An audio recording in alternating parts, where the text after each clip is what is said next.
I'll tell you a story to end this. This is one of the great stories of mankind, and it's not, this isn't the only variant of this story. There's many variants of it, but this variant is useful for our purposes.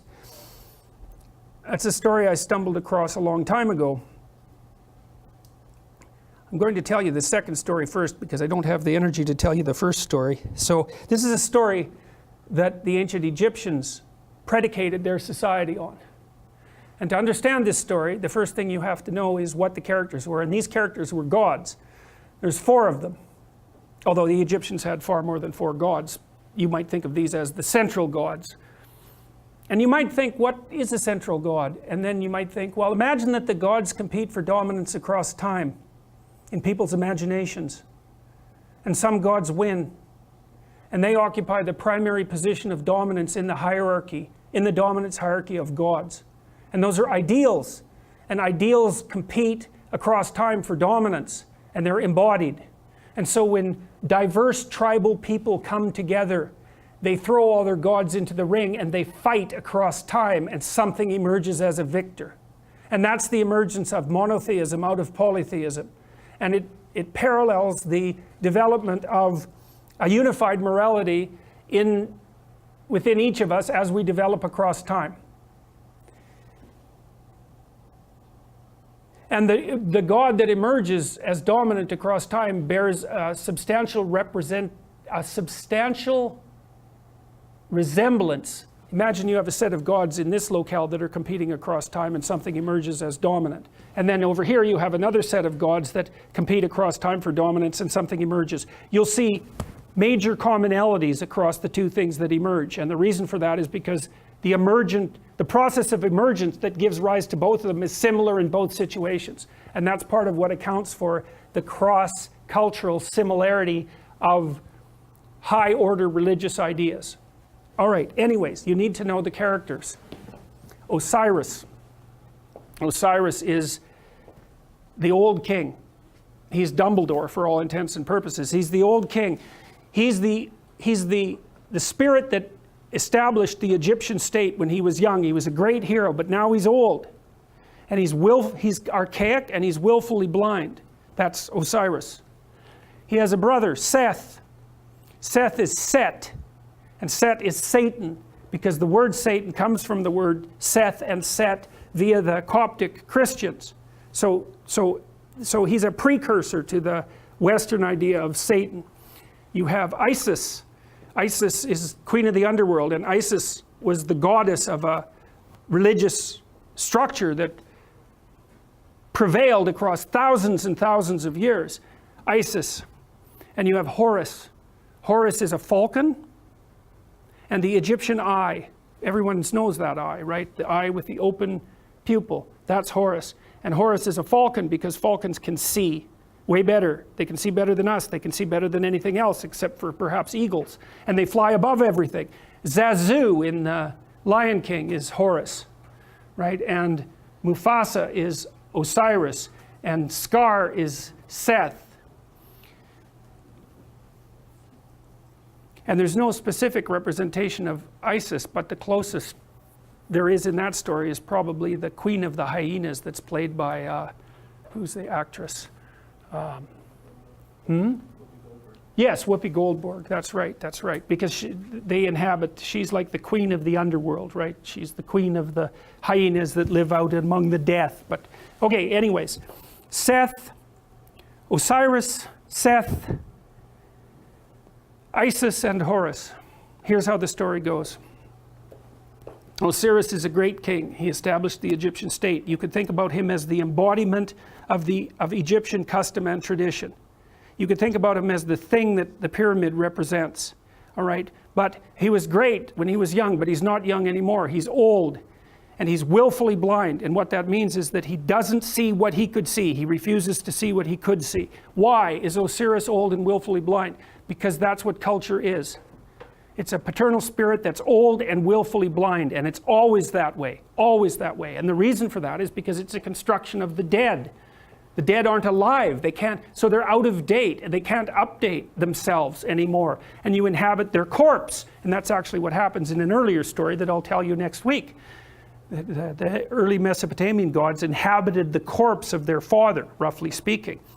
Anyway, so Osiris was great and when he was young, but he isn't young anymore. He's old and he's willfully blind. He won't look where he knows he should look. He doesn't have the energy, or maybe he doesn't have the spirit. His brother Seth is not a good guy. And Osiris knows it, but he underestimates his malevolence and power. And so Seth wants to rule the kingdom.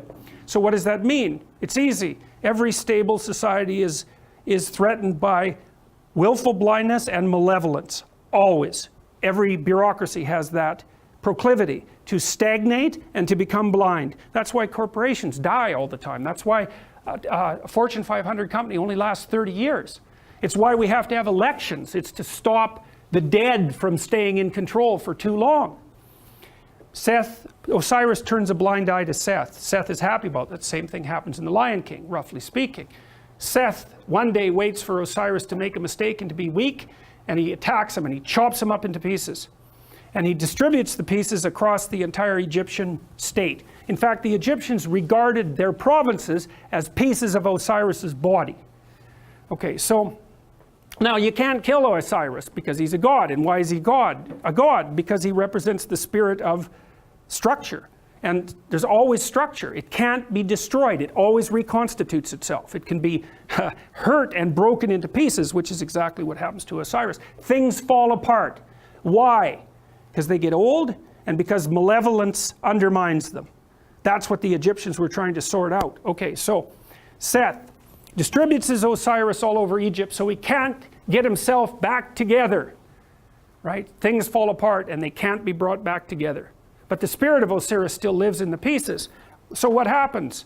Order is demolished. What would you expect? Chaos emerges. That's Isis. Isis is queen of the underworld. She's Osiris's wife. Order and chaos, just like the yin and the yang. Order collapses, up comes the queen of the underworld. She's looking for order. Chaos cries out for order. She's looking for order. She goes all around Egypt trying to put Osiris back together. It's a state of chaos. She finds his phallus. She makes herself pregnant with it. And what does that mean? Well, it means it's like Geppetto in the belly of the whale. That thing has the potential to reemerge. The thing that collapses into its pieces is still alive. It can unite with the chaos and produce something new. That's the story of the dissolution of structure into chaos and then its revivification. Isis makes herself pregnant. She goes back down to the underworld. She gives birth to Horus. Horus is the Egyptian eye. He's the son of the great father and the great mother. He's a messianic figure. And in fact, much of the mythology that described Horus was extracted without much modification and then attributed to Christ. Very much, and you can read about the parallels. You can read about it online if you want. But there's any number of parallels. And of course, there is the mythology that the Jews came out of Egypt. And of course, the Christians emerged from the Jews. And so there was a tremendous influence of Egyptian thinking on the development of these later ideas. And you see pictures of Isis with Horus on her lap that are virtually identical in content and form to the later pictures of Mary with the infant Christ. And that's the holy mother of God in the hero. It's not a Christian motif. It's far deeper than a Christian motif. It's a human motif. So Isis, queen of the underworld, gives birth to Horus, and Horus grows up outside the kingdom. Why? In the underworld. Because that's what human beings do. You're alienated from your culture. Always. Why? It's old and dead and corrupt. And so that leaves you growing up in chaos. What would you call? Alienated from your fundamental culture. That's the story of adolescence. Horus grows up. He can see. That's what differentiates him from Osiris. That's why he's a falcon. He goes and has a fight with Seth. And now the difference between Osiris and Horus is that Horus does not underestimate Seth. He knows exactly what he's up against. He goes and has a terrible battle with him, trying to get his kingdom back. Something else that's echoed in the Lion King story. And while Horus and Osiris or Seth are fighting, Seth tears out one of his eyes. Now why? Because Seth is the embodiment of destruction and malevolence. And no matter how conscious you are, if you encounter that, even voluntarily, the probability that it's going to damage your consciousness is extraordinarily high. That's why people don't do it. So the eye is torn out, but Seth is defeated, and Horus banishes him to the nether regions of the kingdom. You can't kill him. Why? Because the malevolent, destructive force that threatens states never dies. It's always there. You can only remove it temporarily. Now Horus is king. Pharaoh, king, God. He's got his eye. And so you think, well, he's going to just pop that back in his head, and then he's going to be able to lead. He's going to be able to take his place at the uppermost pantheon of gods properly. But that isn't what he does. He takes his eye and he goes back to the underworld, just like Pinocchio going into the depths to rescue Geppetto. And down there is the spirit of Osiris, who's extant as a kind of half-dead ghost. And he gives Osiris his eye. Now Osiris can see. So what does that mean? You go down into the chaotic, when threatened by malevolence, even to the point of damage to your consciousness. You go down into the chaos and you find the dead spirit of your tradition and you give it vision. And so, provided with vision, Osiris regenerates, and then Osiris and Horus go back up to the world, linked together and rule jointly. And the Egyptians believed that the Pharaoh, who had an immortal spirit, was the embodiment of the conjunction of Horus and Osiris. And that's what gave him sovereignty. And so you think about how brilliant that is. The Egyptians are trying to puzzle out who should lead, who should be Pharaoh, and what do you have to be if you're going to be Pharaoh in order for things to work. You have to be awake to malevolence and chaos, and you have to embody your tradition. And that puts you at the highest pinnacle of the dominant structure. And that's the same as, it's the same thing. It's the same thing as the battle between the gods across centuries or eons and the emergence of the highest possible moral virtue as a consequence of that competition. It's the eye on the top of the pyramid, right? It's, you know, in the Washington Monument, there's a cap on the Washington Monument. The top of the Washington Monument is a pyramid. At the top of the pyramid is a cap. It's made out of aluminum. And the reason it's made out of aluminum is because when they made the Washington Monument, it was the most valuable metal known. And so what does it mean? It means there's a pyramid and there's something at the top of it. But the thing that's at the top of the pyramid isn't the same as the rest of the pyramid. That's the thing. The pyramid exists. There's a dominance hierarchy. Something climbs up to the top. But it's not just at the top of one pyramid. It's at the top of all of them. The thing that rises to the top of any given pyramid is the same thing that can dominate all pyramids.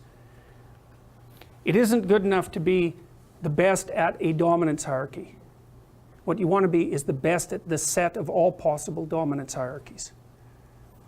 Right. And that's the thing that's gold at the top of the pyramid, and that's the eye. That's what the Egyptians figured out. And what does that mean? It means the thing that puts you at the top is attention.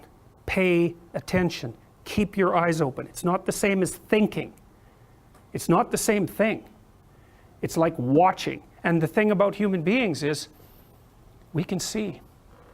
We can see better than any other creature except birds of prey. And so our capacity to see is in fact what we use in the world. Our brains are actually organized around vision, unlike most animals. Their brains are organized around smell, not us.